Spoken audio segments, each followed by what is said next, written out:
In a politically charged atmosphere, President Donald Trump delivered a lengthy address to Congress framing his administration's early actions as a transformative force for America. The speech, which clocked in at 100 minutes, was heavy on showmanship and light on substance, focusing primarily on domestic issues while largely ignoring pressing foreign policy concerns. As reactions poured in from various voters, it became evident that Trump's performance elicited a mix of admiration, disillusionment, and deep-seated partisan divides across the nation. Among those who watched the address was Tali Jackett, a 57-year-old educator from Los Angeles who voted for Trump in 2024. Jackett noted the president's charisma, stating he showed off his magnetism. "I found myself laughing out loud." However, she expressed disappointment over the lack of focus on Middle Eastern matters, an issue she feels strongly about. "It was nice to see a lot of empathy," she remarked. Referencing Trump's acknowledgement of guests in the audience, including a young boy battling cancer. Yet she also recognized the complexity of his leadership style, acknowledging his capacity for warmth while simultaneously being a decisive figure. On the other hand, Isaiah Thompson, a 22-year-old college student from Washington, D.C., was less impressed. He described the address as rife with unnecessary insults directed at Democrats, stating, "This was supposed to be a speech about how he was making America great again, but he was throwing out insults." Thompson was particularly concerned about Trump's use of tariffs as a bargaining tool, indicating that such policies could disproportionately impact marginalized communities. "It feels like those programs were targeted when there are plenty of other programs that could be cut," he added. The divide was further illustrated by Darlene Alfieri, a 55-year-old from Erie, Pennsylvania, who, despite being a lifelong Democrat, found herself leaning towards Trump's broader goals. She criticized her party's response during the speech, stating, "I'm ashamed of the Democratic Party. Deliberately being argumentative is ridiculous." Alfieri expressed frustration over the lack of concrete plans in Trump's speech, asking, "How is this going to happen? What are we going to have to endure in the meantime?" Conversely, Hamid Chaudhry, a business owner from Reading, Pennsylvania, reported feeling reassured by Trump's message about revitalizing the American dream. "The way he said the American dream is alive, that's a message of hope," he said. Yet he acknowledged the potential dangers of Trump's rhetoric regarding immigration, fearing it might incite hatred.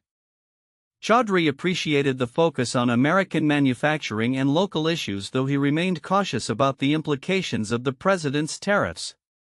Perry Hunter, a high school teacher from Sellersburg, Indiana, echoed some sentiments of concern regarding the Democrats' behavior during the address.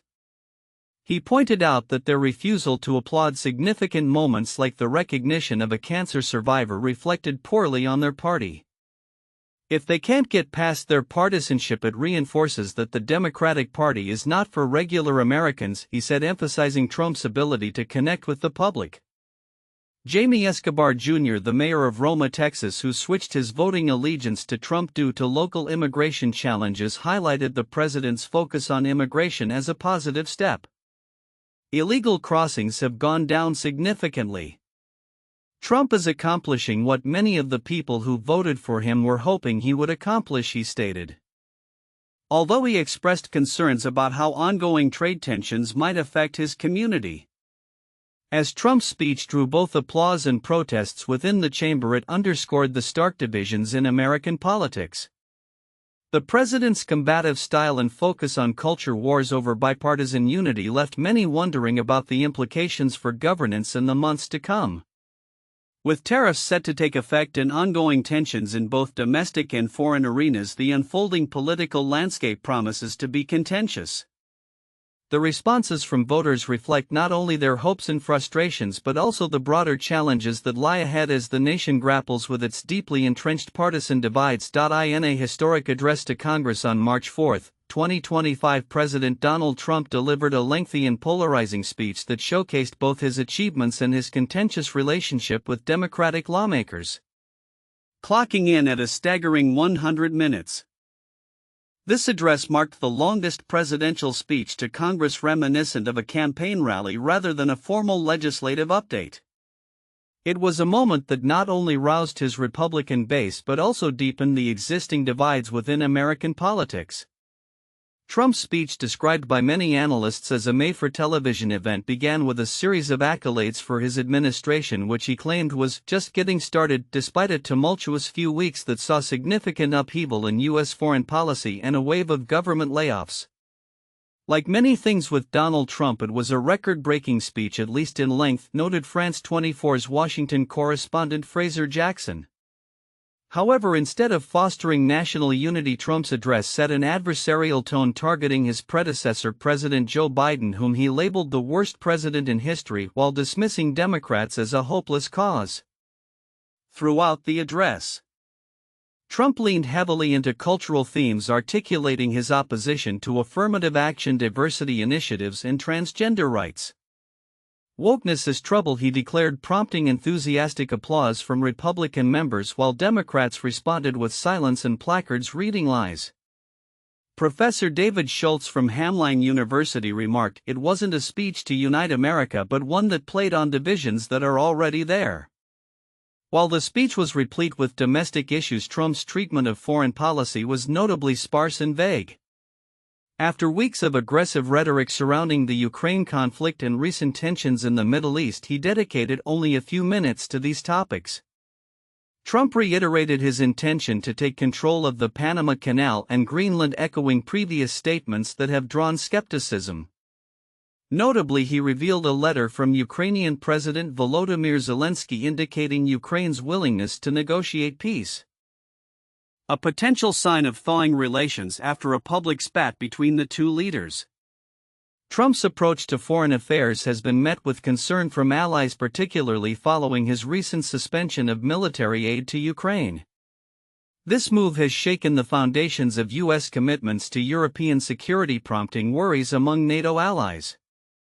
Citing his withdrawal from international agreements, including the Paris Climate Accord, Trump asserted that these actions would save the U.S. trillions of dollars, a claim met with skepticism by many political observers. One of the most contentious aspects of Trump's address was his discussion of tariffs, which he insists will benefit American agriculture despite warnings from farmers about potential disruptions.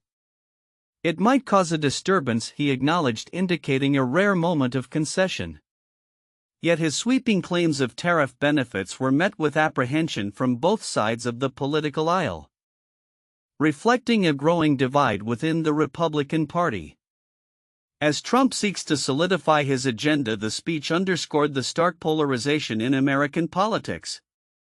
His frequent blame of Biden for economic woes, including the rising cost of goods, further illustrates a strategy that prioritizes division over collaboration. "I've never seen a speech like this in America, where a sitting president goes so far out of his way to blame a previous president for problems," Schultz noted, highlighting the unusual nature of such rhetoric. As the dust settles from this unprecedented address, the implications for Trump's presidency and the nation remain profound. The partisan lines drawn during this speech signal a challenging path ahead, not only for Trump but for the broader political landscape. With midterm elections on the horizon, the question remains whether Trump's approach will galvanize his base or alienate moderate voters. As the political climate continues to evolve, the ramifications of this address will likely resonate for months to come, shaping the future of American governance and international relations. In a charged atmosphere of political scrutiny and environmental concern, Senator Sheldon Whitehouse, Democrat, Rhode Island, delivered a scathing opening statement during a U.S. Senate Environment and Public Works Committee hearing on March 5, 2025. The hearing was convened to evaluate the nominations of David Fotouhi as Deputy Administrator and Aaron Sabo as Assistant Administrator for the Office of Air and Radiation at the Environmental Protection Agency (EPA). White House's remarks reflected broader anxieties over the Trump administration's approach to environmental regulation and governance, highlighting the potential implications for public health and climate policy. White House began his address by underscoring the chaotic context of the current administration, marking day 45 of President Trump's second term. He expressed deep concern over what he described as attacks on the rule of law and a willful disregard for the Constitution, noting a funding freeze at the EPA that threatens jobs and essential infrastructure projects across the nation. Much of this funding was passed on a bipartisan basis to make long overdue investments in our roads, bridges, transit, ports, drinking water, wastewater, and other systems that serve as the backbone of our nation's economy, he emphasized. The senator also alluded to a troubling lack of transparency from the EPA, citing numerous unanswered requests for information about the funding issues and the administration's broader environmental agenda.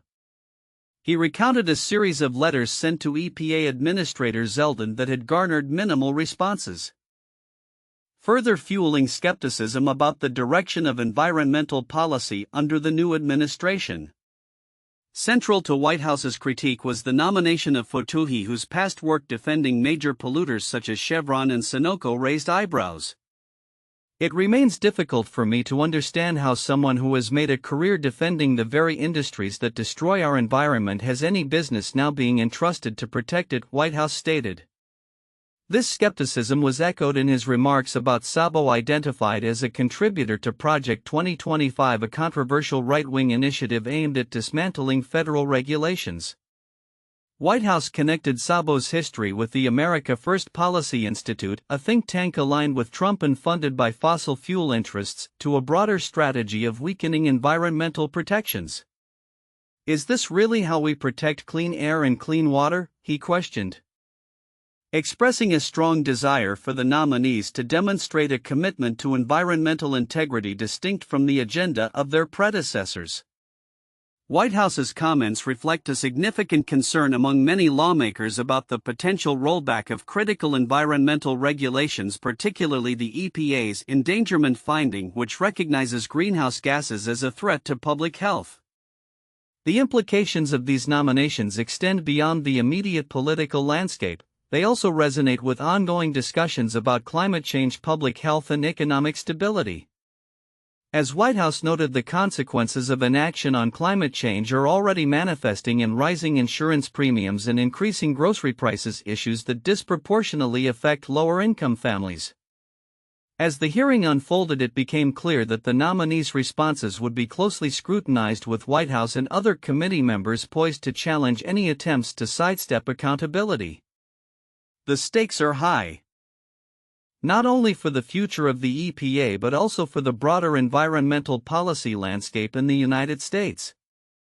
Looking ahead, the actions taken by Fotouhi and Sabo, if confirmed, will likely shape the trajectory of environmental regulation during an administration already marked by significant controversy and division.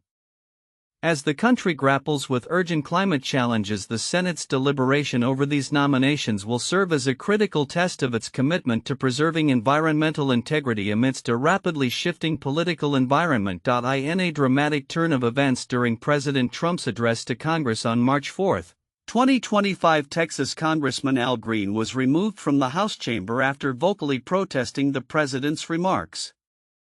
This incident highlights the ongoing tensions between the Trump administration and its Democratic critics, as well as Green's long-standing history of activism and dissent. Al Green, a veteran politician representing Texas' 9th congressional district since 2005, has made a name for himself as a formidable voice for civil rights and a staunch opponent of Trump's policies. Known for his passionate commitment to social justice, Green has previously introduced articles of impeachment against Trump and has been an outspoken advocate for the underserved. His biography describes him as a veteran civil rights advocate who has fought to amplify the voices of marginalized communities. During Trump's lengthy address, which spanned nearly 2 hours and outlined his legislative agenda following his 2024 election victory, Green stood up from his seat, cane in hand, and shouted in protest. His actions broke from the typical decorum expected during such addresses, prompting House Speaker Mike Johnson to swiftly intervene. Members are directed to uphold and maintain decorum in the House, Johnson announced before instructing the sergeant-at-arms to remove Green when he failed to comply. After his removal, Green expressed his willingness to accept any consequences for his actions, emphasizing that his protest was rooted in the healthcare crisis affecting millions. This is about the people who are being punished by virtue of losing their health care, he stated, highlighting the disparity in access to health services in the wealthiest nation in the world. Born in New Orleans in 1947, Green's journey to Congress is steeped in advocacy. He co-founded a law firm, served as Justice of the Peace in Harris County for 26 years, and presided over the Houston branch of the NAACP. His political career has been marked by a commitment to diversity and inclusion, serving on key committees such as the House Financial Services Committee and the Committee on Homeland Security. Green's activism has not been without consequence. He has faced arrests during protests advocating for civil rights and voting access, further solidifying his reputation as a relentless advocate for justice. The incident not only underscores Green's fierce opposition to Trump but also reflects the broader landscape of American politics, where partisan divides continue to deepen. Trump's address was intended to rally support for his agenda, but Green's interruption served as a stark reminder of the discontent among Democrats regarding issues like health care and economic inequality. As the political climate evolves, the implications of such protests and the responses they elicit will likely influence the dynamics of Congress and the strategies of both parties leading into the next election cycle. With Green's actions resonating with many who feel marginalized by current policies, it remains to be seen how the Democratic Party will harness this sentiment to address pressing social issues.